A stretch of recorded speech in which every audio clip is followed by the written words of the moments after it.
were being overlooked in society. A lot of men's issues were not being discussed. And I felt a passion to do everything in my power to help these men out. I literally have videos from 2012 where I was talking about the same issues going on with men back in the day. I spent so much time reading books about improving the lives of men. I spent so much time watching content about how to help men. And a lot of things I agreed with and a whole lot of things I disagree with. But what I loved about all these authors and content creators that I watched was all of them had a desire to transform the lives of men. As long as you're trying to help men, that's all that matters to me. Years later, I stumbled upon the Redpill content, and I genuinely was intrigued with Redpill content when I found it. But what I really loved about the early Redpill content that I was watching was that a lot of the content was focused on accountability and giving men practical tools and resources that help transform their lives so they were not in the same cycle that they were in currently. And don't. Hey guys, and welcome to Little Blackbird 91. We are talking to you really quickly about Hafeez. He just released a new video actually talking about I guess, talking about him, having a conversation, explaining his point of view when it comes to the Redpill community. He's obviously lately been making the rounds on many Redpill communities pages. He's been reacted to by so many people. He's a talk of the town at the moment amongst the Redpill community. And I call him the one-man wrecking ball because many people have been frustrated by him and annoyed by Hafeez in this situation. And I think it's a really good conversation to have, right? Because he's going to say some really key points in this video, some really key points. And one of the points that he makes is about how when he was being passionate, and showing this kind of energy towards women, nobody had a problem with his content. None of the men, Redpill, were reacting to his content because he was peppering women. The moment he started peppering Redpill community and turned his passion to them, they now start calling him being disrespectful. He's out of his emotions and etc. Yada yada yada yada yada. Which is a lot of the sheep mentality that people usually come with when they don't have a mind for themselves, when they have a very narrow way of looking at things. We've been calling out Redpill, specifically Redpill community, and some of the pickup artists, some of the stuff that even Hafeez even considers to be respectful, I don't consider respectful. Like, for instance, AMS. I did some videos on some of the things he was saying. I said, this is not respectful. This is distasteful. You know what I mean? It was distasteful. It was disgusting. It was I said some of it was diabolical. Some of the things that AMS was advocating for, and you saw the videos I did about it. And you saw also me talk about the pink pill too, and some of the things that they were advocating for. So there was on both sides a bit of madness, but we've got to call out madness when it's madness. You know what I mean? Like, if it's mad, it's mad at the end of the day. You know what I mean? So yeah, I want to react to this video because I think you've made some really good points and bring this to you. I know ladies too, a lot of my audience are women, but I think it'd be good to get some insight into what's happening in the manosphere. I should say the manosphere, but it's really more the Redpill community and hear what he's saying. So if you're new to the channel, like it, share, subscribe, click on the bell button for notification of uploads. We appreciate you guys as well. For those of you returnees, well, you know what it is, baby. You got the minerals. All right, let's get into it. Though I never fully agreed with the Redpill content because of the logical inconsistencies, and though I never defined myself as Redpill, I have respect for what they were doing.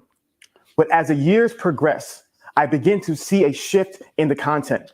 I begin to see the content shift to more towards nihilism, more towards negativity, more towards cynicism. It was less about actually helping men and was more about simply bringing up everything wrong in today's world, especially with women.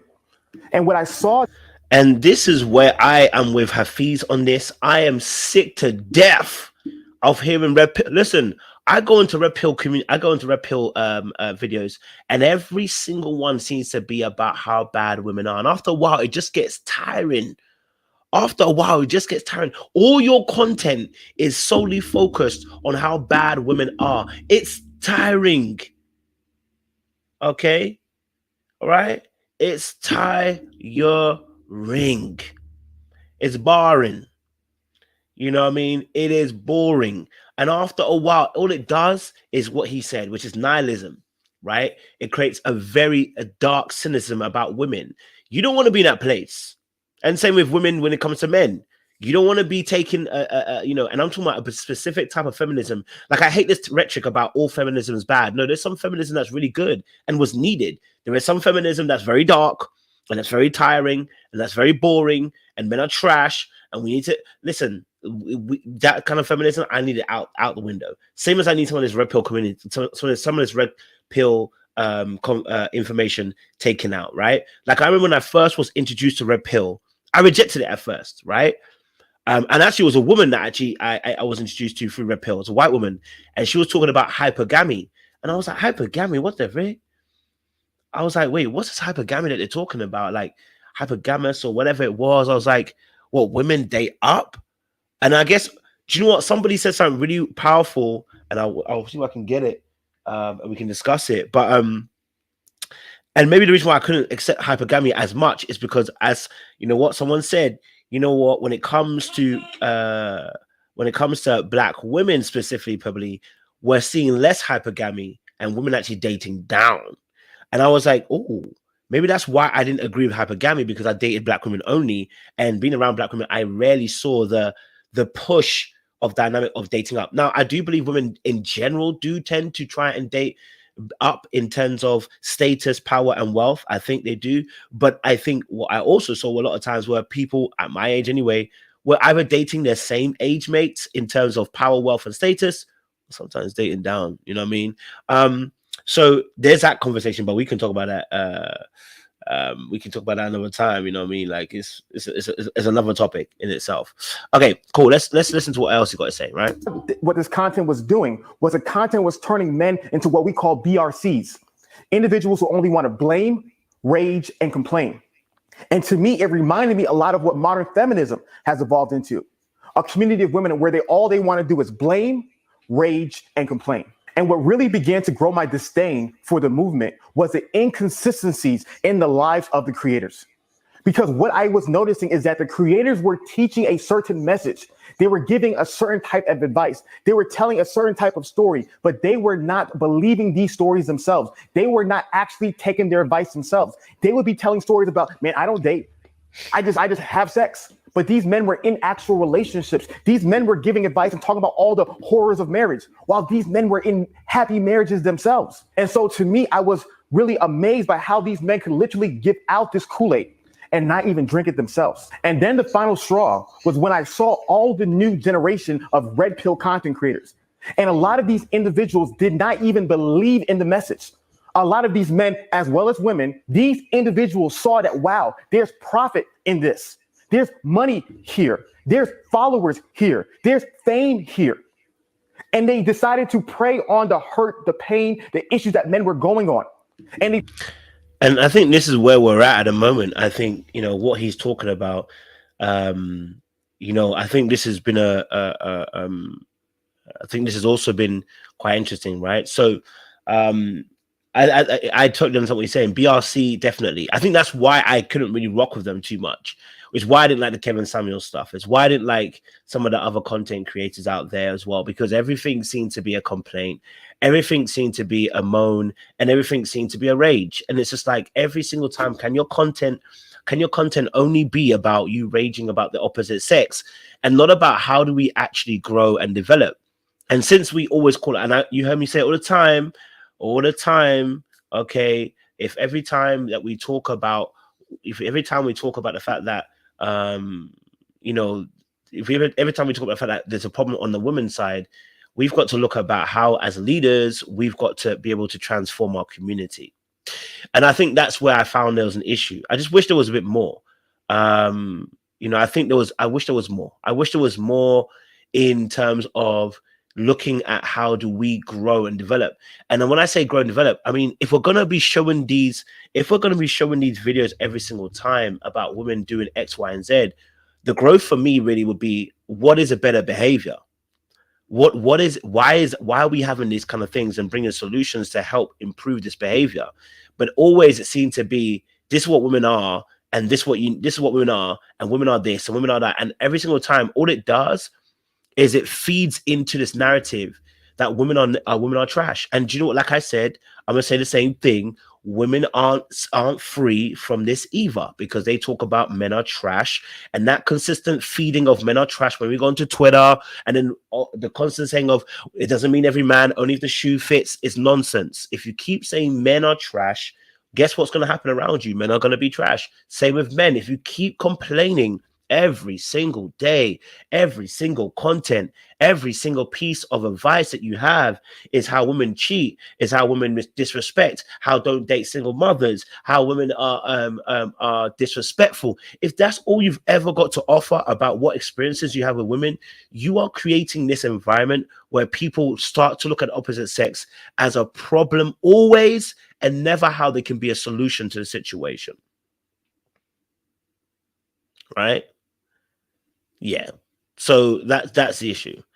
IMO says feminism is reaction to male chauvinism. Listen, I have no problem with feminism in certain aspects. I specifically said there are certain aspects of feminism which are not feminism anymore. Right? There are parts of there was a lot of feminism which I actually agree with. You can call me a feminist in some aspects if you want to call it that. I believe in equality to a degree. I'd rather believe more in equity than equality. I think equality is naive. It's equity I believe in. There's no such thing as equality. I cannot hold a baby for 9 months. We're not equal. Can we have equal pay, though, when we do the same job? Yes. If that job is not a job of productivity in terms of physical strength or something like where we have biological differences, if it's brain power, oh my God, then we should be on the same pay schedule, like on pay, same amount of pay, right? Simple as. But things like, for instance, sport, unfortunately, the same amount of money is not put in because the audience tend to flock to watching men. But as women more and more come into those spaces, the interest begins to grow. You know what I mean?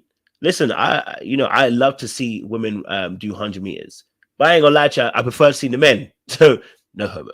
Do you know what I mean? But it's about those kind of things. So yes, if we're in the same job and we're doing the same aspects, I think that's also what we need. You know. So yeah, yeah.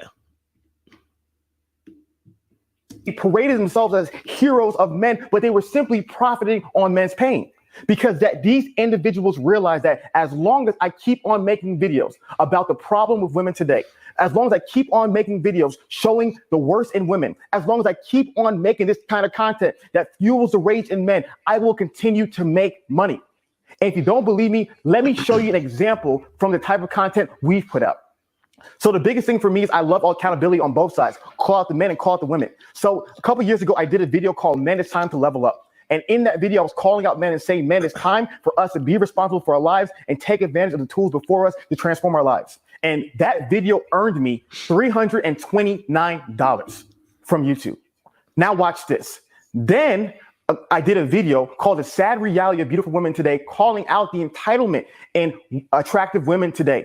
And look how much money that video garnered me. $5,926.40. And that was one single video. So imagine doing not only 5 of those videos, but 10, 20, 30, 50 of those videos a day. Imagine how much money you can make.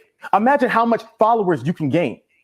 Imagine how much worldly success you can attain from doing those videos. It is a profit model. So when I did the Adam and Pearly Things podcast, I was just beyond done with the. So what I think what where I do agree with the complaints of some of the men is I need you to hold yourself accountable because you kind of were going down that lane a little bit. You know what I mean? Like I said to you guys, partly when the women pulled me up at a time when I put a video where the title really didn't match what the topic was about, but I put black women in there and I knew it was more of a money spin. And to get more views and stuff, because you on YouTube when you first start, you're trying to figure out what's the best way in terms of obviously maximizing your efforts. Of course, sensationalism sells newspapers, sensationalism sells articles, and so in the same way, YouTube kind of does the same, right? Like you sensationalize to get people to come in, and what I think the men's complaint would be is that then hold yourself accountable. Because you kind of did go down that road where you were doing pepper soup. Pepper soup was for everybody, but majority of people that were turning was for listening to women, right? And I know he probably would say that for his first mind it was all about men, but the people that were calling were women, and you were peppering soup in them. And it was similar to the Kevin Samuels model, right? Now he talks about Kevin Samuels being someone who he likes and looks up to. I don't look up to Kevin Samuels. Okay, I don't look up to someone like Kevin Samuels because it was intentional in what he was doing, right? I'm not saying that Kevin Samuels didn't originally start with men. He did start with men. But what I'm saying is when he went on to women, that's where he blew up. He blew up because he was, and I hate the fact we downplay this. He was toxic. In the way he spoke to women, there was no need to. Even if the woman is toxic, there's a way that I need to behave to show you a better way, right? That's self-improvement. That's self-development. You know what I mean? You know, that's the way to hold things down, is that you show them a better way, right? Telling people that, you know, you're best at 6. Hey, listen, it's not my thing, man. You know, I'm not saying it wasn't some of the things that he said was true, but I'm saying there's a way. Truth without love is what? Cruelty. I always say it. So the fact that he agrees with Kevin Samuels, some of the things he was advocating for, and you see my exposure videos of Kevin Samuels, the things that he was advocating for, you know, AMS is who you're cool with, but some of the things that AMS was advocating for, I don't know if he's changed that now. You know, so I'm saying that in this regard, when we're looking at the situation, I can understand why some of the men who are rocking with you are not rocking with you, because you need to, like I said, right? You need to take accountability, right? You need to take some accountability for some of the behaviors that you've done. You know, that's all. You need to accountability for some of the behaviors you've done. That's all. And I think it would be fair to say that.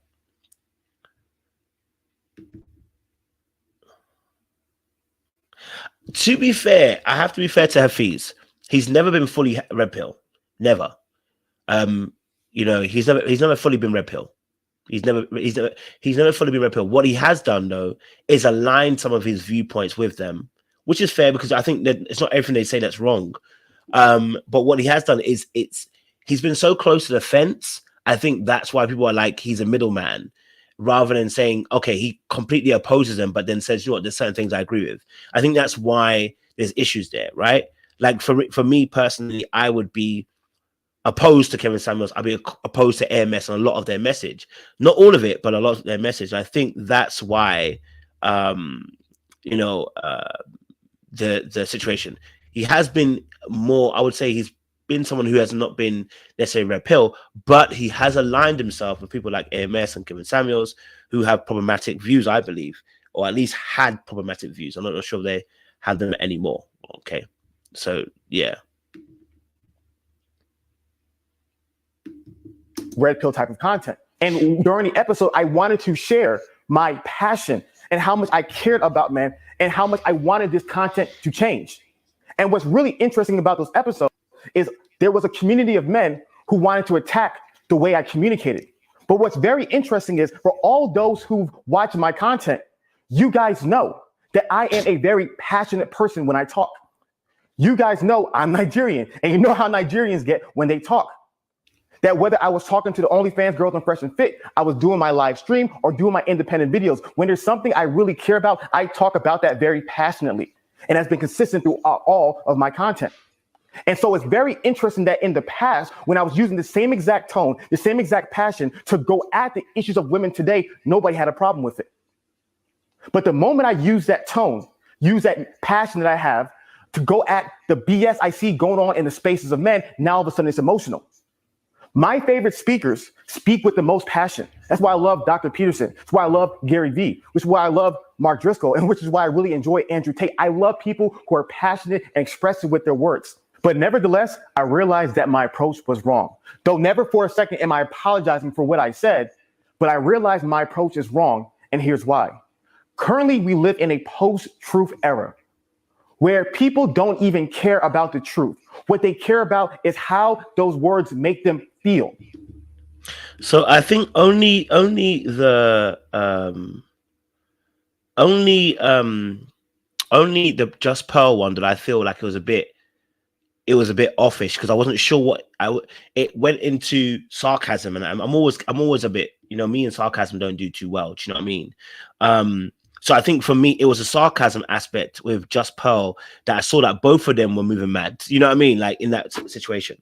I think in the conversation with Coach Greg's, I don't think it was a problem. Him being passionate in that one wasn't a problem.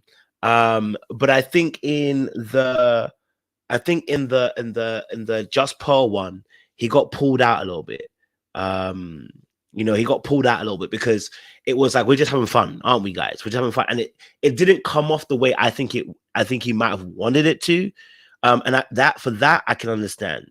You know, I think that's the aspect that I would say with Hafeez. But with Coach Greg Adams and that conversation about marriage, I think that was a perfect, you know, conversation. I thought that was an amazing conversation to go through. I think that was great to hear him. I just think to myself, the Just Pearl one, she was drawing him out, and he wasn't realizing she was drawing him out because she was intentionally being facetious.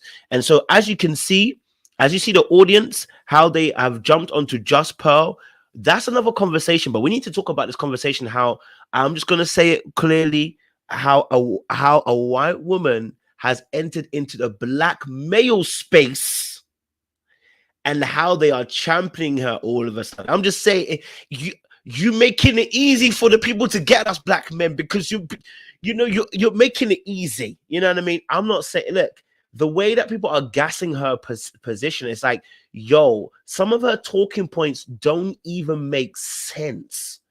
But then I realize the whole community don't make sense at points. I'm not saying they don't always. Listen, I think they actually do make some points. But the whole community doesn't make points. It doesn't make, so they make some really poor points at times. It's cultish almost, like some of the points that they make, right? The group think, you know, and so you know, I saw that and I said, whoo, whoo, whoo, you know what I mean? Now, Just Pearl's got her platform. I got no problem. And this is why I liked what B. Taylor was saying when she went onto the Peef Network. She called her out and said, why is it you are using black people on your show? You know why? Because it's a business model market. It's a business marketing model, right? She's found a lane that her growth has been astronomical since she's using black people on the show. I'm just going to say it. Not saying that she didn't have black people on the show before. Not saying that. Not saying she didn't have black people on the show before, but the moment now we've got more of an influx of black people, if you see the growth that has been astronomical, she literally was not on about 100K beforehand. It has blown. Right? Blown. So again, but that's not just her fault, because the demand is there. So she's supplying the demand.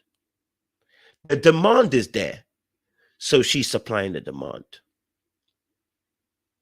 You know, I can't hate on her. You know what I mean? And I'm not hating on her. Okay? I'm not hating on her. But I now start to see she has become the Kevin of this community. You know what I mean?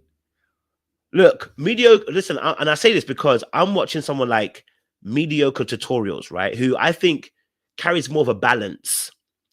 You know, he's still Redpill, I think. Or would he call himself that? Or would he call himself more Manosphere? I'm not really sure. But I think, you know,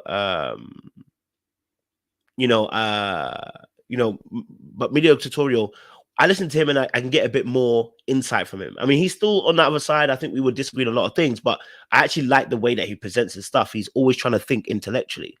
And he was blowing up too. I mean, he was going at a fast rate because obviously within the Black Manosphere community, but the growth has slowed down, as a point, right? He's at 500,000 now as well. But Just Pearl is going, and she's going to keep on going, looks like. She looks like she's going to go. Yes, Hafeez did mention that she took her course, right? Hafeez, she did mention that she took his course. And my question is, what I want to know what course she actually took. But then if you saw what Hafeez said, Hafeez was like, he denied her. He's like, listen, you had one course. She took one course, right? And that's it. So we'll wait and see. Okay. All right. But she's clever. She knows what she's doing. She knows exactly what she's I believe she's doing. She's very clever. It's marketing, it's business at the end of the day. And again, it proves that Black people are one of the highest consumers. Anyway, let's go. But what's really interesting is that when I was communicating my ideas and my criticisms of the Redpill content, What was I saying that wasn't true? A lot of people said, oh, you changed up on us. You changed up. When did I change up? I was never Red Pill. I literally did a video in 2020 called Red Pill Was a New Woke. I did another video in 2021 titled Red Pill Disagreements. I did another video in 2021 again saying clarifying Red Pill and manosphere stance. I've talked about this ad nauseum. When I sat down with AMS, shout out to the Go AMS, nothing but respect for you, AMS. When I'm talking about these guys, never met about great men like you. When I was talking to AMS, what did we do the first time we talked? We debated about marriage. When I was now, here's my only issue at his talk about AMS, right? If AMS holds to some of the old thoughts that I did, I remember I did a video, I think 2020. It was crazy what he was advocating for. I'm talking about, he's saying lie to these women, you know, manipulate these women. He was saying a lot. Listen, he was saying some dark stuff about what we should be doing and advocating for. I said, "Ooh, baby." You know, "Ooh, baby." You know, yeah. So that's why I was like, me at AMS, yeah, I can't rock with that, bro. You know what I mean? I couldn't rock with him. If he's changed now, then but from what I remember some years ago, and a lot of these man them are speaking from a place of fear. Marriage has them in a chokehold of fear. Listen, I'm not saying, and that's why I loved what Hafeez said in another video. He said, listen, when men lose at anything, they can lose it all. You lose your job, no one's coming to help you. You lose your marriage, no one's coming to help you. You lose your YouTube, no one's coming to help you. Like, what the Red Pill was trying to do was saying, well, when you lose your marriage, no one comes around you, or the woman takes 50%, or and I'm like, listen, when you entered into a marriage, these were the risks. When you start a business, there's a risk of you going bankrupt. There's a risk of your business not working. The percentage of businesses that work first time round, I don't even know what the percentage is. It's quite high, but people still try. Right, so I love that point that he made there as well. But that's another video he talks about. But let's listen to more. Talking with Fresh and Fit on the podcast, what did we talk about? We debated marriage. These are the same ideas I was constantly sharing in the past, and a lot of what I believe are the same things that Kevin Samuels believed about the importance of marriage and men and women coming together. Even with the conversations about marriage, a lot of people like to straw man my marriage conversation and say that he's saying that marriage is perfect and every man should get married and marriage is a great idea for anybody. When did I say that? I am a Christian. We have our religious beliefs. We believe in the sanctity of marriage, but there is wisdom in marriage. I am not coming from a naive perspective by saying marriage is perfect and there's no issues, but neither am I coming from a nihilistic perspective by saying marriage is evil and it's only issues. I'm having balance, but it's not about the truth, guys. It's about the feeling, and they feel like I'm saying it. So no matter what I do, no matter what I say, no matter what even Jordan Peterson says, and shout out to Dr. Jordan B. Peterson, because he has a 3-part series coming out about marriage in which he's going to clearly articulate a lot of the things that I've been trying to say for all these years. But it doesn't matter what Dr. Peterson says, because in the post-truth era, all that matters is how I feel. And these content creators have gripped the hearts of men and made men feel like marriage is the worst thing possible. So no matter what data, no matter what studies that you show, these men and these people don't care. So what is the solution? You see, the thing that I love about the Red Pill initially is that the Red Pill is the harsh truth. But in a post-truth society, how do we define what the harsh truth is? And Dr. Jordan B. Peterson put it perfectly when he said, the truth is what stands the test of time. That's what defines the truth. So for all the Red Pill guys, keep on doing what you're doing.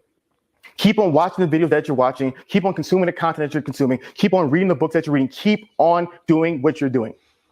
And in 10 years from now, we will see your lives. We will see how this information either was a blessing to your life or whether it was a burden to your life. We will see whether this content made you more masculine, more competent, more successful, living a life of abundance and success. We will truly see that if this message is the truth and the truth is the greatest good, we will see. And also 10 years from now, we will also see if this content hurt the lives of men. We will see that if this content led men into a cycle of misery and despair and nihilism and resentment towards women, which made it impossible for these men to actually build meaningful relationships because they were coming with so much bitter and coming at the relationship with so much of a defense, and did not bring men and women closer together like Kevin Samuels wanted, but brought men and women even further apart. We will see in 10 years. Doesn't matter what I say, doesn't matter what any content creator says. We will see in 10 years. Now, here's the part. He said, you know what? He was saying a lot of good points, right? Then he lost me when he said Kevin Samuels was bringing people together. Because in what space was Kevin Samuels bringing men and women together? he was making some great points, though. I ain't gonna lie to you. He was making some great points. The truth is standing the test of time, and the fruits of that particular will be shown. You know what I mean? That's why I said that fear of not wanting to get married, that fear of women are always trying to hurt us. Yo, brother, you're going to be lonely, sad, and bitter. You know what I mean? You're going to be lonely, sad, and bitter in your future. Okay? And so this is unfortunate. You know what I mean? Like that, people are literally, you know, that's literally going to be, you know, that's literally what is the Bible talks about. You know them by their fruits. So listen, by the end of this, you're right, by a decade's time, when some of those 20-year-olds are 30-year-olds are 40, we gonna know. You know, we gonna know what you think. And you know what? Like I said, when I started encountering some of Redpill at the early doors, I said, this ain't it. Every video you trying to scare me. It's like going to church and every message is you're going to hell. After a while, I don't want to be there. If every message that you preach is how we're going to hell, if every message is sin-centered and sin-focused, I don't want to be there. I'm not saying there isn't times that we need to have those messages.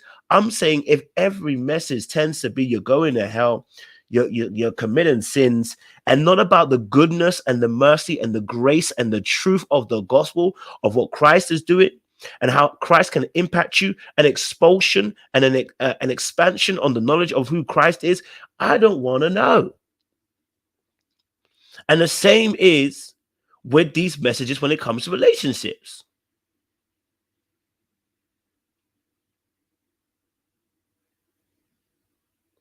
Right?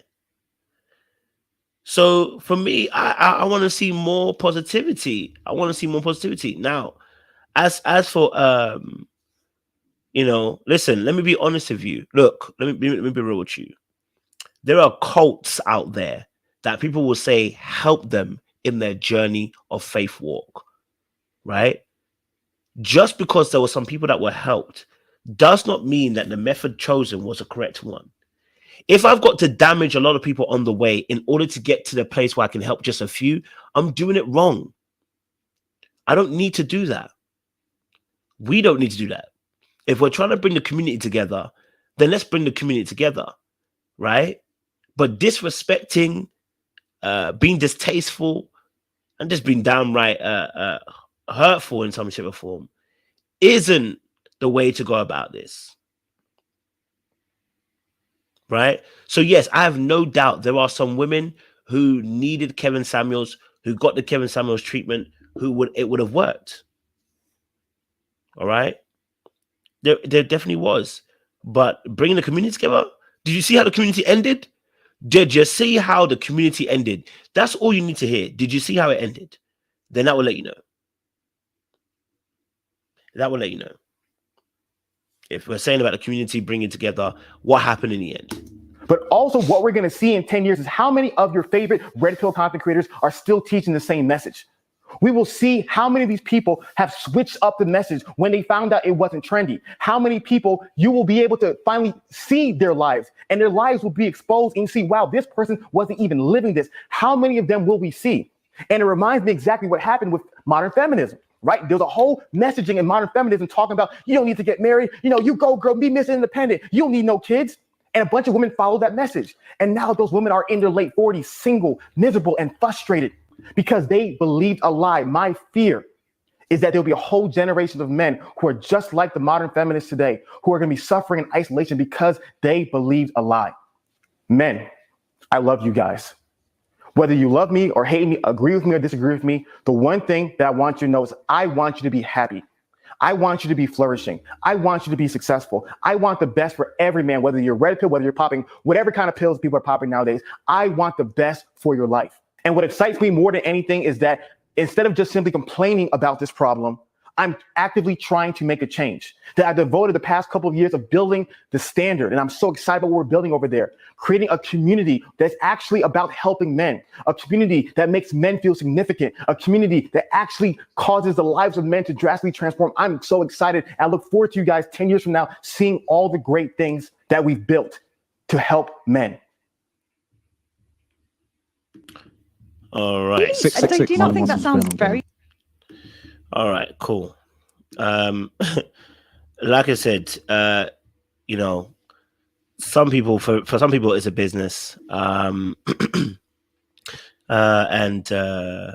you know, some people it's a business, and some people they truly are trying to care and help people. And like I said, if you really want to help people, you really care about people, there's a way to go about this, you know. And sometimes it's a thankless job.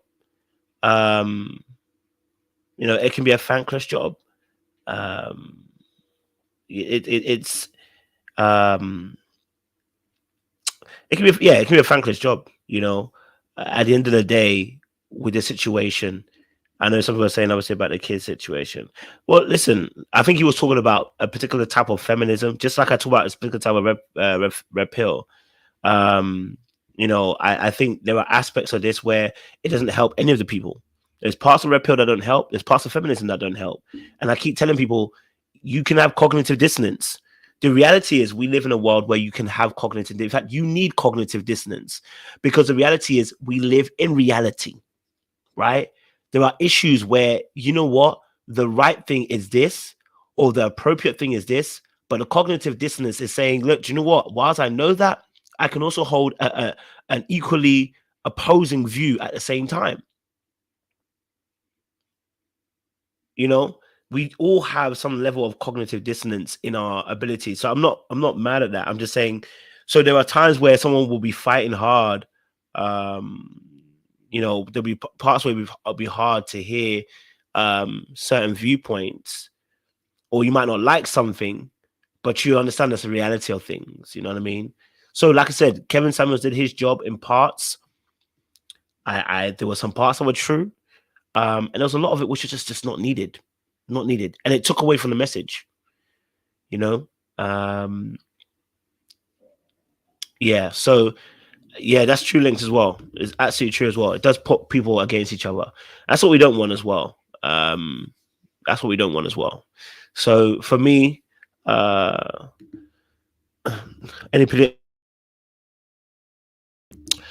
only prediction I had was that, you know what, like any cult, eventually it's going to cave in on itself. I said this when they were looking for a successor to Kevin Samuels. The actual place will cave on itself. The community will cave in on itself. Listen, you cannot maintain this community, which is built on a lot of it built on hate and frustration and anger. The movement can only last so long, because your anger and your frustration will eventually subside. Your movement has to be more than that. You know what I mean? You know, so you know, so I think that's the biggest part for me. You know, that's where the next step is, that it will eventually cave in. And we see that, you know, the fact that FBI even looking at it and stuff like that, there's a reason, because a lot of it leads to incel behavior. And there's a way to talk about men's particular, and that's why I said there's a way to talk about men's feelings, there's a way to talk about men's you know, thoughts. We had a great conversation the other day on this channel between men and women talking about attraction, and it was a back and forth that was respectful, where people were talking about how they felt, healthy respect. And by the end of the conversation, you know, by the end of this conversation, what we saw was a coming together of their heads and going, do you know what, we want to be heard, you want to be heard, we understand where you're coming from, we understand where you're coming from.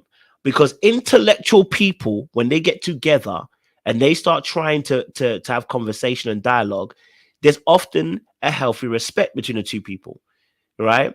Because they're not trying to overpower, they're not trying to show their pride or anything. It was about having healthy conversations. You get me? Right? And it's not about muting women's voices to hear men's voices. It's not about muting men's voices to hear women's voices. When we come to the space and we come to the arena, both men and women hold equal value when it comes to saying how they feel and what they're seeing and what they believe to be true. We can counter it, but we can do it in a respectful manner. It doesn't have to be in a rude way. It doesn't have to be, you know? Yeah. And that's why it sometimes can be difficult, you know? So it's about challenging both sides, right? Sometimes you challenge me, you say, "Who, coach? I don't know about that," and I can say, "Well, I think that is," but you can challenge it, and vice versa. I can challenge you, right? And that's why we say we have to lead with this stuff. If you're really saying that you want to bring the community together, show me, right? Show me that through the way that you're trying to, yes, seek understanding. Show me that. But we've all got our job to do, you know. We've all got our job to do. Some people have to work with men exclusively. Some people work with women exclusively. Some people work on either side as well, women to men, men to women exclusively. Some work in the middle exclusively. It's a war. So there's need for all types of people in the army. What we do need, though, is honesty. And in that honesty, we need there to be respect as well, you know. And that's what's needed, you know. Because we need a woman-only space, we need a man-only space as well. I get that, you know, so we can have that as well.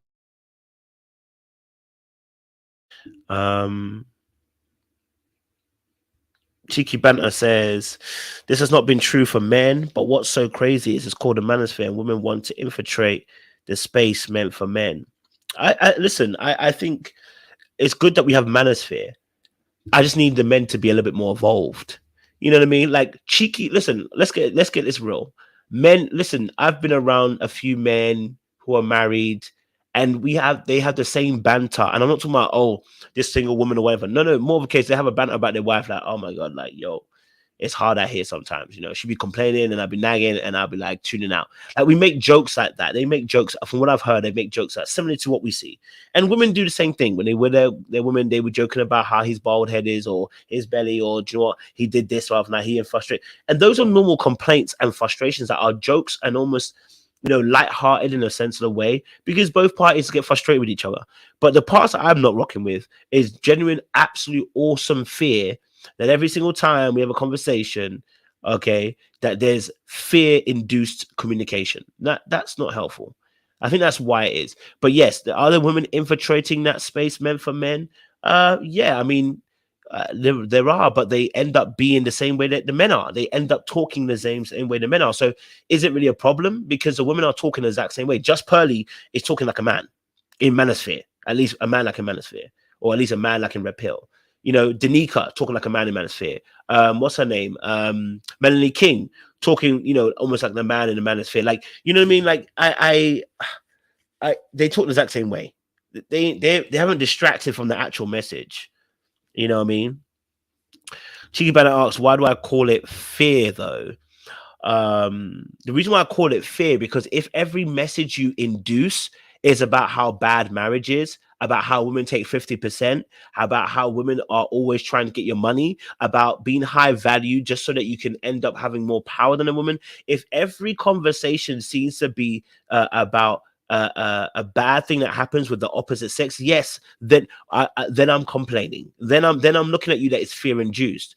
That's what I'm saying about where's the positivity. Where's the examples of, hey guys, look, whilst this is happening, there are better examples.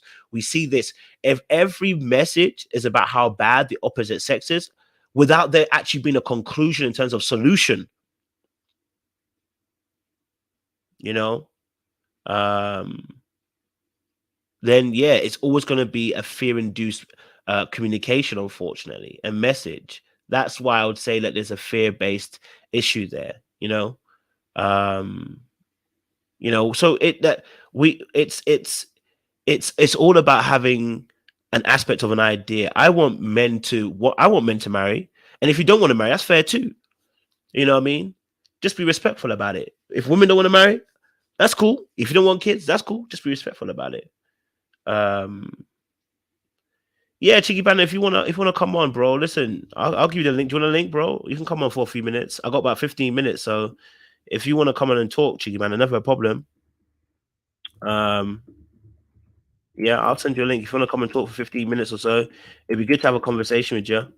Get your viewpoints. It's good to have you on board, sir. I'll send you a link. There's a link there, Cheeky Man, if you don't mind. Jump aboard. Let's have a conversation. It's always good. You know. So yeah, I want the men to, I want them to grow. You know, and and I want him to achieve more. But let's get Cheeky Bank on. I appreciate you coming on. Hello, Cheeky Bank. How you doing, sir? I'm good, sir. I'm good. Good to hear your voice, man. Good to see you as well, bro. Yeah, no, man. See, my issue with these conversations, right? Like, I'm balancing my approach. Oh no, that's cool. But it's just this. It's the word fear, right? And I've addressed this before, right? There's the times that I hear it, I don't sense the intent from you that you're trying to demean or even like, you know, emasculate men, but fear is associated with cowardice. Like, if you know anything about men, cowardice is not what any man wants to be associated with. I don't think it's fear more than it is caution, right? I think the elements of society, especially in the West, when it comes to feminism, how women have requested things of men, it puts men in a position to be cautious of women because if we're going to be very honest, a lot of men don't have fathers. A lot of men don't have mentors, right? And I think when we mischaracterize the red pill space as just this place that, you know, is just meant to put fear in men's heart, that's not true. I think it's men telling their stories and trying the best that they can to provide information that men haven't had in general very openly before. And I think that's very important. So I don't like the word fear. It's more, it's like it's the words are very specific in their meaning, which is why dictionaries are important, right? And so words like fear and words like hatred or it's just like, that's not, I think that's mischaracterizing the emotions of men, and it's already hard enough to even express that as a man. So it is frustrating to hear red pill, this is not the answer. But then if I listen to what Hafeez or any man who's been married, the question starts becoming, how long is your marriage going to last? Because if I look at stats, if I'm being objective, right, and I'm being empirical, or I'm using empirical data, I just want to make the best decision so I don't come out so beat up, right? I think that just makes sense. That's my thing.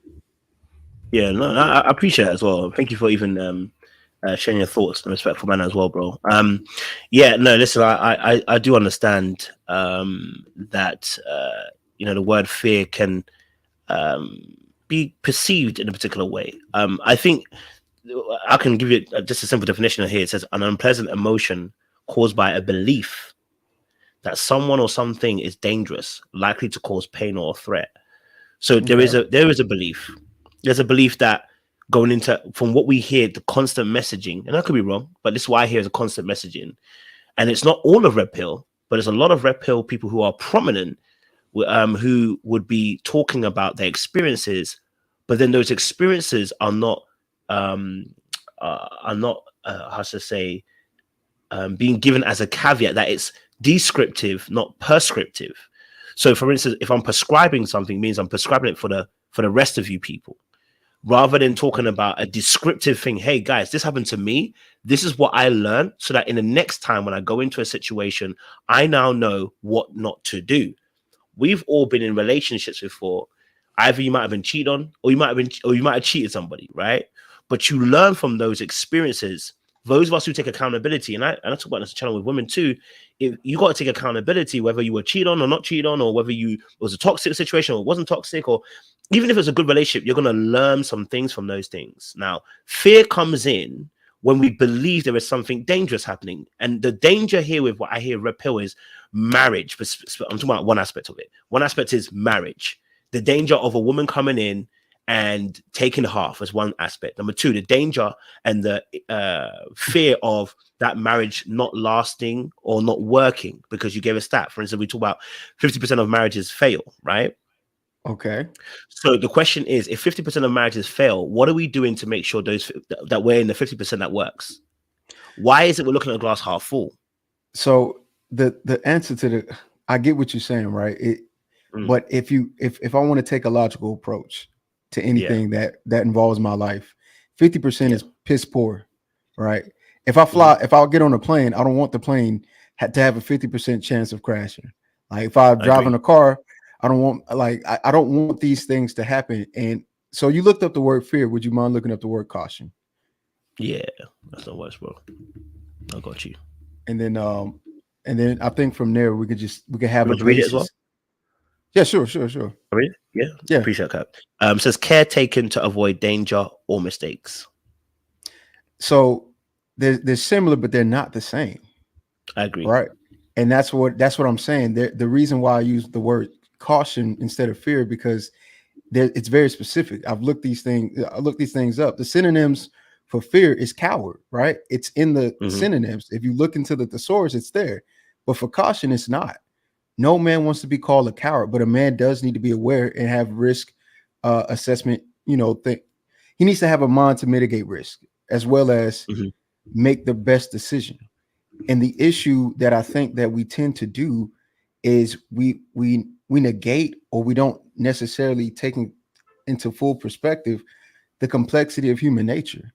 The reason why I have an issue with getting married is not because I don't believe in myself, but it's the other person that I have to quote unquote depend on to want to be here.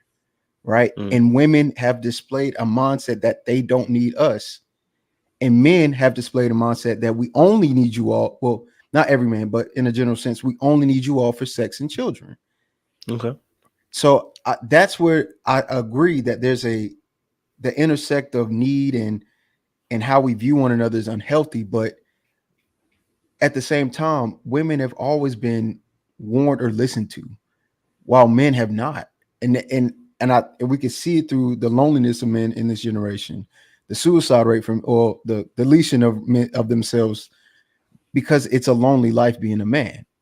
And so now we have some form, albeit it may not be perfect, but we have something to somewhat guide. And now we want to call it toxic or not. Like, but that's all we got, right? And what Hafeez is represented has been something that most men have talked about. You need to get married, you need to have a family, right? But no one ever talks about the other half. Like, so it puts me in a position where I try to be balanced, but to hear people say something about a community that's trying to do its best with just providing the realism of life within relationships and marriage, I can't really crap on it. You get what I'm saying? No, I definitely hear you. I guess obviously we might have I think we have the same trajectory and the same destination. We might have different angles. For instance, when I look at the word fear, I look at it purely as an emotion. Everybody has fear. You're a human being. Fear is, and if I give you a more of a psychological breakdown of it, fear is an adaptive protection function. The emotion helps us escape and avoid responses to dangerous situations for us. It focuses primarily on fear stimulus, making it quick to react. Fear is neither good nor bad in and of itself, because it's something that is an adaptive function for us, right? So what we have to be able to do, though, is now be able to have information come in correctly, so we know what to fear and not what to fear, right? So when we're talking about the marriage issue, my issue is when I tell a story, what I want to hear is accountability. And I feel that that's what's missed when we're telling these stories oftentimes, just from the Redpill, because I spend most of my time in Redpill. I don't spend it in Pink Pill or the women's side. So they have their own issues as well, right? That's right. Because I've heard some of their stuff and it's been crazy and I've called them out. But with the Redpill, what I hear is sometimes the storytelling is very fear-induced. So for instance, I say, I met a girl, she was toxic. I dated her for a year. You know what? She was crazy. She took my money. She did this. She did this. Now, great. You told that story. Now tell me the accountability, because you chose her. Now tell me what you learned from the situation, because she's a problem, but you decided to be in that relationship. When the focus only becomes about the problem of that person or the woman, what we're failing to do is understand this, which is what we talk about on this channel here, which is you made a choice. So when women come on here, and there's proof on this, because I interview Ready to Love cast members all the time, and I say, that's great, the man was toxic, but what about you? Because you chose that person. You decided to enter into something. So what I'm saying, these marriages, when they fail, who is accountable? You're saying this woman was a gold digger. All right. Why was she gold digging? What were you presenting that she was a gold digger? Okay, she was alive from the very beginning. So you never saw no red flags from the very beginning. You just never saw it. That's the reason why there's fear. The fear is because you don't have an answer to what you're seeing, rather than actually sitting back and going, let's review the tape. Where did I go wrong? because that's what people do in business, right? That's what people do in business. Businesses fail all the time. And I think that's one of my issues with the Red Pill, just the way that we talk about certain issues and not bring the other side of it. Where's your accountability? Why did you get into that situation? That will bring about a more, a better rounded aspect. I have no problem with being cautious about marriage. You should be cautious. So that's where I would disagree, because I do hear them talk about the issues, right? For example, I think the Hafeez recent debate, not with Pearly Things, but Coach Greg Adams, right? I haven't watched all his videos or anything like that, but I have seen enough to know that he's definitely spoken on the issues that he participated in, right? And he's definitely spoken on the things that mitigate some of the outcomes of a divorce, right? There's a reason why he was saying to Hafeez, I'm not against marriage. I'm against marriage for a man who doesn't have any leverage, right? Because at the end of the day, I understand that relationships aren't supposedly transactional, but there is a transactional aspect, whether it is, implied or very direct, right? And women respect typically the man that they chose because they see him as a leader. You can call him, you can say superior, whatever word, the idea that he's above in some measurement, which gives that man leverage. But again, because human nature allows us to develop and grow and mature, there's always what I always hear from them is you always have to be on your game. She can't be better than you at any point. And that makes sense to me, right? Now, when I hear people make criticism, they'll go, it's toxic because relationships aren't that way. And that's not how things function. And that's just not true. If you think that's how it's functioned, that's typically what they say is how you're going to get a divorce. They lead to these things. They lead to these kind of conversations, and they explain a process of how to maintain and stay on top, because that's kind of what women are looking for. So that's what I mean by I don't think they don't just simplify it to I got divorced and that's just what happened and you're gonna lose all your stuff. The people that do that, they tend to ask them questions and go, so what did you do? Did you stay in shape? Like they talk about working, like it's so many different components that about marriage and divorce when they speak. And those factors I think really do, affect whether or not your outcome is going to be successful or poor. And I think that's where caution exists, which is what's great. If you outline what to expect or outline the fact that, hey, if you're going to get married, these are X, Y, and Z that you're probably going to have to play this role, X, Y, and Z. This is cautionary because it's now you're letting the person know ahead of time, hey, there are some things you need to be aware of. I don't even feel like you need to have leverage. Like, for instance, I actually love that conversation with Coach Greg and Hafeez, right? When you talk about leverage. But if you're both broke, where are you going? What's she taking? You're both broke. The issue about leverage, and I know what he meant. What he meant was like, I agree with you, because women are hypergamous, right? So I can agree with that, right? Women tend to date up. So I can agree with that. I'm not questioning that as a biology aspect. What I'm saying in the sense of is when we talk about cautionary, what it should be is, guys, these are the things that potentially could happen, right? So like he said, okay, as a man, get your ducks in a row. We talk about I talk about this on the channel as well. As a man, get your finances in order. Beautiful. Right. Love that. Now the next message, if you're going to get married, get your finances in order. That's where the message should stay. The message doesn't stay there. What it does, it goes into then the fear mongering, just like it does at church. And I love church, and there's some churches that are really, really bad because all they do is the fear mongering. They go to the hell speech. They go to the sin speech, rather than sticking with the, hey, look, this is a cautionary tale. If you're going to get married, in order to negate that 50% that's happening, here are things that should be done to improve you, to make sure that you get to that step. But we focus on the other 50% of it fails. But that's not how you do business. If we do business, we don't focus on, I think it's like 20 or 30% of businesses when they first year that usually fail. I think it's even more than that. I'm probably even being generous. It's more, yeah. Right? It's more than that, right? Yeah, but that wouldn't stop somebody who was dedicated, say, I want to start a business, right? Because cautionary tale would be, bro, when you start up your business, there's some things you're going to do that may fail. A fear would be, listen, don't start a business because that business will fail in that first year. Who told you being part of that group that would be successful? That would be a fearful message, right? You wouldn't. Would you advise me not to go into business as a man? It would just depend on the things laid out. But like if you came with a plan and you came prepared, I would advise it. But if you were not, I wouldn't. Okay, so that's, and I love that. So what you're Yeah. and that's how and this is why this dialogue is really powerful, because what you're saying here is that if I came with a plan, right, then you'd say, okay, bro, then you thought about this. Okay, here's the cautionary aspects. Right. Go ahead. And I Right. think that's the approach I want to see from us, us as men. You know what I mean? Okay. So, and you're saying you're just not seeing that. I personally haven't seen it. If there is, then it. But I'm just asking. I'm asking for clarification. Yeah. Just to understand your position. Okay, so yes, from your position, if I put myself in your shoes, that makes sense, right? That makes sense, especially if I just haven't seen, and that's not the majority of their conversation. Which honestly, I can say that's not right. Or at least I haven't seen it neither.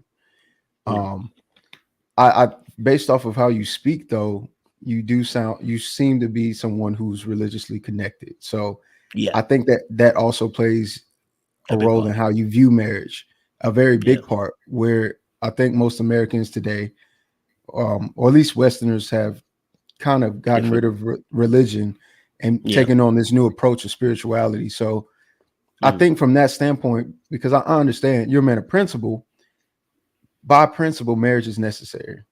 I hear you. And I think, and I advocate for it in that way too. But in practicality and actuality, it's not, because we're already doing the things that most marriages, if done biblically, should not even allow. Right? There shouldn't be sex, right? Because that complicates it. There shouldn't be certain things. So it's almost like I understand and I respect the position, because I'm not religious, but I share it, right? The principle of it. But having these conversations with people who don't even view marriage in the sense that it's worth doing anymore, or the end goal could be a divorce, which is true, which is something that I struggle with, is just like, fam, this is my life, right? This is the most serious thing. So now I have to trust, right? Now I have to trust that this society and the mindset of women today isn't corrupted, and that they're going to stay and stick to what they're saying they believe. Although I know women tend to be more influenced instead of men. That's just how God created us, I guess. I don't know. So it's like that. I agree. Right. So when you start having these factors stack up, it's like, man, all right, I can understand the gripes and complaints, right, of Red Pill, or from Red Pill people, or people who are not Red Pill, but also I think the people who make the complaints oftentimes mix the complexity of what it's like to be young in 2022 with the mindset of men and women today. All right. And it's very complex. Like trying to find women who really want the things that you would suggest for a wife in marriage, and trying to find men who are behaving in the way that you would suggest for a husband to behave, makes it super hard.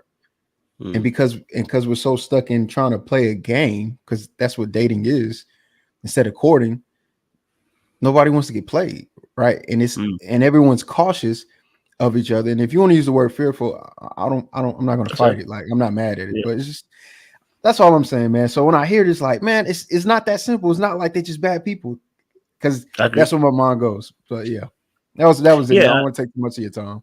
No, you're good. You're good. Listen, I actually love this conversation. I think this is a really good conversation, and I think in this. So I can ask you a question. For you listening to Red Pill, has it encouraged you to want to marry, or has it encouraged you the opposite way, not to marry?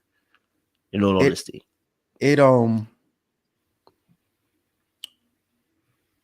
it's made me more cautious. Okay, because my family, right? So when you're talking to somebody, you got to factor in their individual experience, right? So my father got divorced, but he remarried. So I've seen the aspects of a young man being married and it not working out because he just had sex and got somebody pregnant, right? That which, he's trying to make a good woman out of the woman that he married in his first time. Terrible mistake. So I've seen the second marriage. right? Yeah. You know, my mom and him got divorced, so I seen a second marriage. The second marriage is 22, 20 years, right on the dot, 21, 22 years, something like that. So that's worked, right? But then I'm looking at the statistics and how the mentality of today's society is different from the 90s, right? I'm not saying that the 90s was a perfect area of a time or anything like that, but to say that this idea of no shame when it comes to sexual immorality or no shame when it comes to sexual orientation, I mean, like, things are different, right? Especially if you're going to look at it from a spiritual and a moral level. This is the most liberal and most open I've ever seen society ever, but it's the only society that I know. So it makes me very cautious of the mindset of people around me, and women, both men and women, but specifically since I'm heterosexual, women. All right. What's your worldview? Like, you went to college. I know what they're teaching in college because I went to college.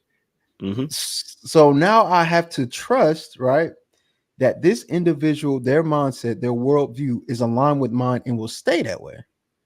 And that when you think deeper or think more on those levels to try to mitigate risk, it makes the decision harder because marriage is not a joke. I've learned a lot. Like, I've learned how to be a servant leader from my father. I've learned how to be a leader. I've learned how to serve women. But at the same time, most women don't learn how to do those things because most homes are broken. So yeah. Okay, so in regards to that, something came to my mind.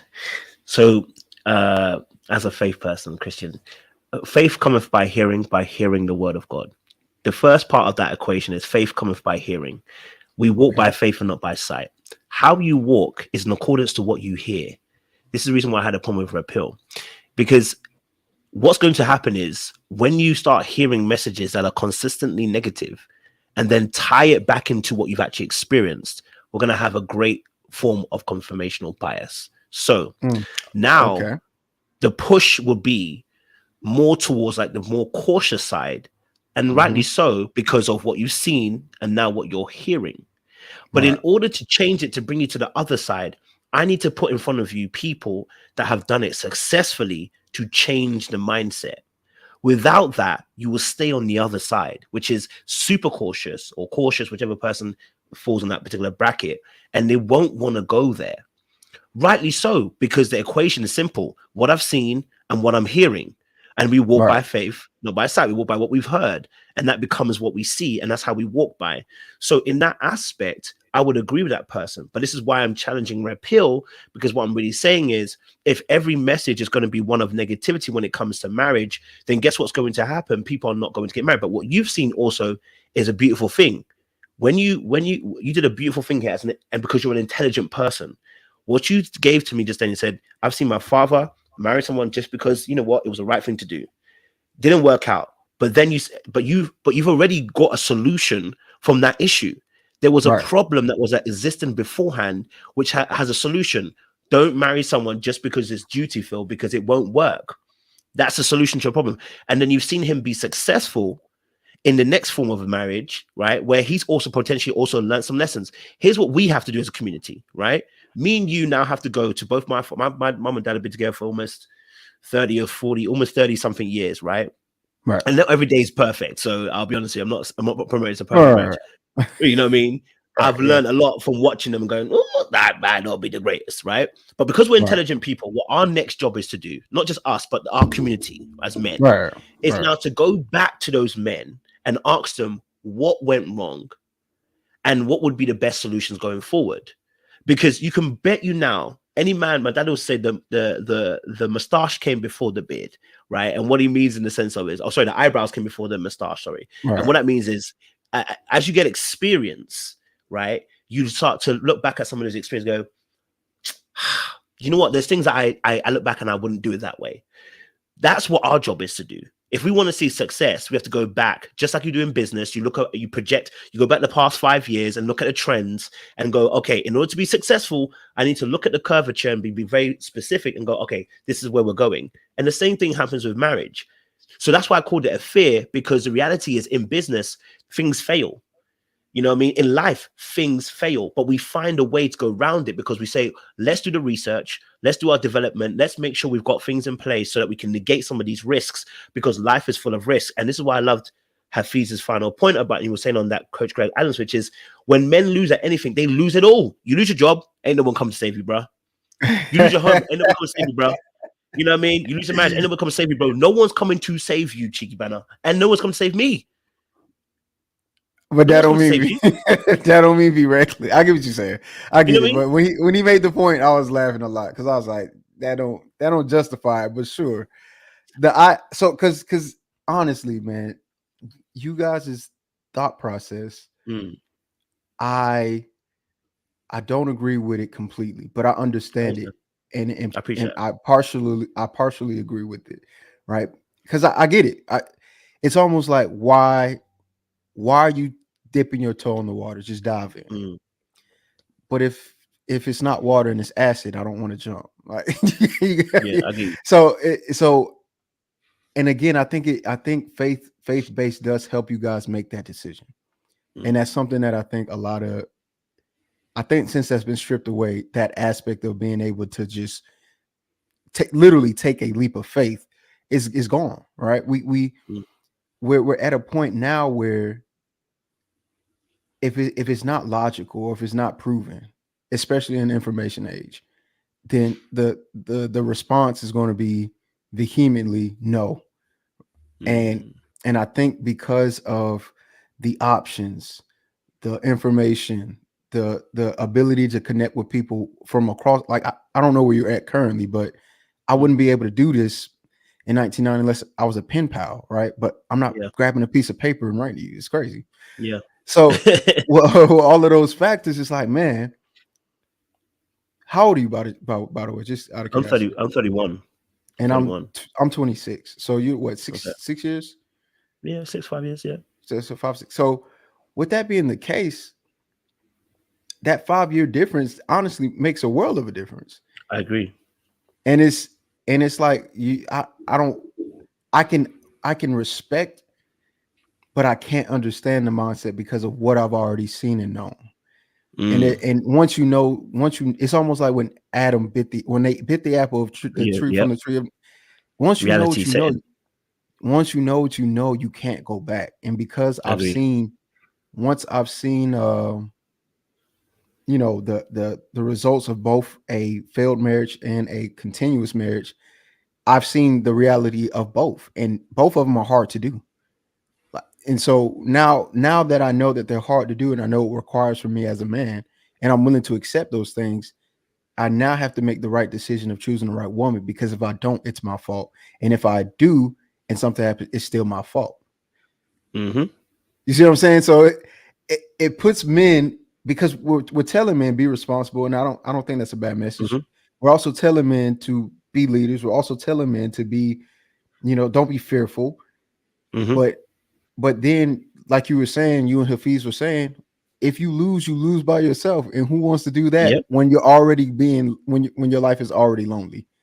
Like, I think it's compound. That's Redpill.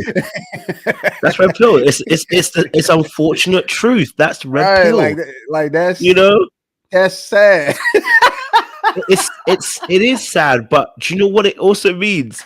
Do you know what it's such a because bro, I'm telling you, when I realized this, it also was a sad day, because you realize how much is on your neck, right? But the reality is that the responsibility given is also given with the right, because you're listen, and ladies might not like this, right? The moment when you're born as a man, you're privileged.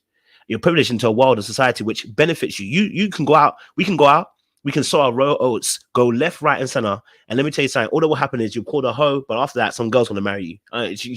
You can have 100 bodies on you. You're gonna marry her. We both know, just because of the way society is set up, your woman can't go and do that, right? There are certain rights that we have. As a leader, it also means as well you have the ability to influence the world around you, right? So the reason why you have that responsibility of things going wrong and you being literally everything on your neck is because also you have the ability to influence the world around you. Now, a lot of men don't like that when we tell them that, because it's like, how can I? And it's because the honest reality is you don't realize you have a position in society that allows you to influence those in power. When I say power, I'm talking about us as men as a community, right? The difficulty is that you've got to fight for it. And listen, I was watching Barbarians on Netflix. You know, I love these kind of shows, Gladiator, Netflix. You know, those kind of shows, right? Because what they are is the oftentimes what you see is what we see in society with men, right? You have to fight for your position. You have to fight for your rights, and you get based on your position. You might become a general, whatever, because of your skills, right? You get to lead a certain amount of men, your platoon or your pack. It's built upon produce something for us and we'll see what happens. That's never changed, right? You want to have greater influence, increase your skill, increase your knowledge, increase your worth. That's never changed. We still do it now. We're talking about Redpill, we're talking about in reality, that's what we need. And so the message that Redpill had originally was the right message. Upgrade yourself, develop yourself mentally, emotionally, spiritually, financially, whichever you want to call it. Upgrade yourself. Get yourself to a mature state. When you get yourself to a mature state, that pressure that you have comes also with rights. Listen, we're black brothers here, bro. If your money's right, you look good, you smell good, you taste good, you work out, you do all your things, right? Women flock to you. You don't run after women. They come to you. We see with NBA players, why do they flock to them? Because they have status, they have power, and they oftentimes have wealth. They didn't have to even be good looking. They just need to have to hold those three, and women come to them. They don't have to work for it. That is the benefits of being a man in this society.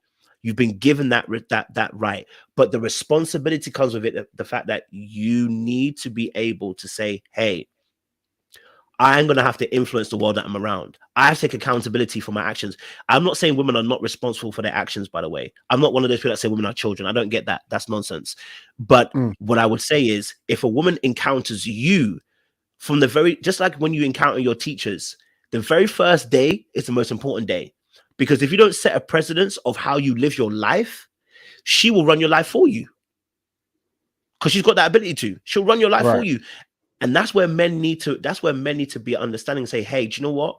The way I want to live my life, let me make sure I know who I am so that nobody can tell me about my program.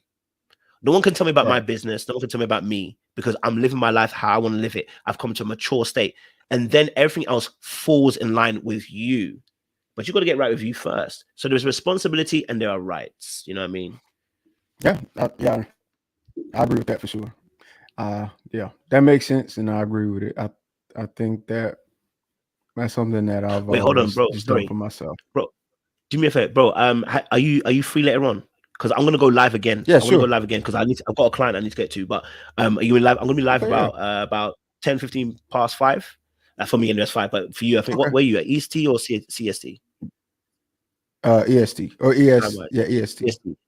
Yeah. So it's about 12. So about 12 o'clock, I think, for you guys. No, you're 4 hours now. So 1 o'clock. So a quarter past 1, we'll be back on, and we'll do it. And I'll send you a link. All right, bet. Add me on Insta. Right. You know. Yeah, for sure. Add me on Insta. My name is Little Blackbird 91. Little Blackbird 91. Let me send it to the chat so we can continue this conversation. Because I think this is a really great conversation. You know, you're an intelligent brother, and I would love to chop it up some more. You know. Okay, for sure. All right. Yeah.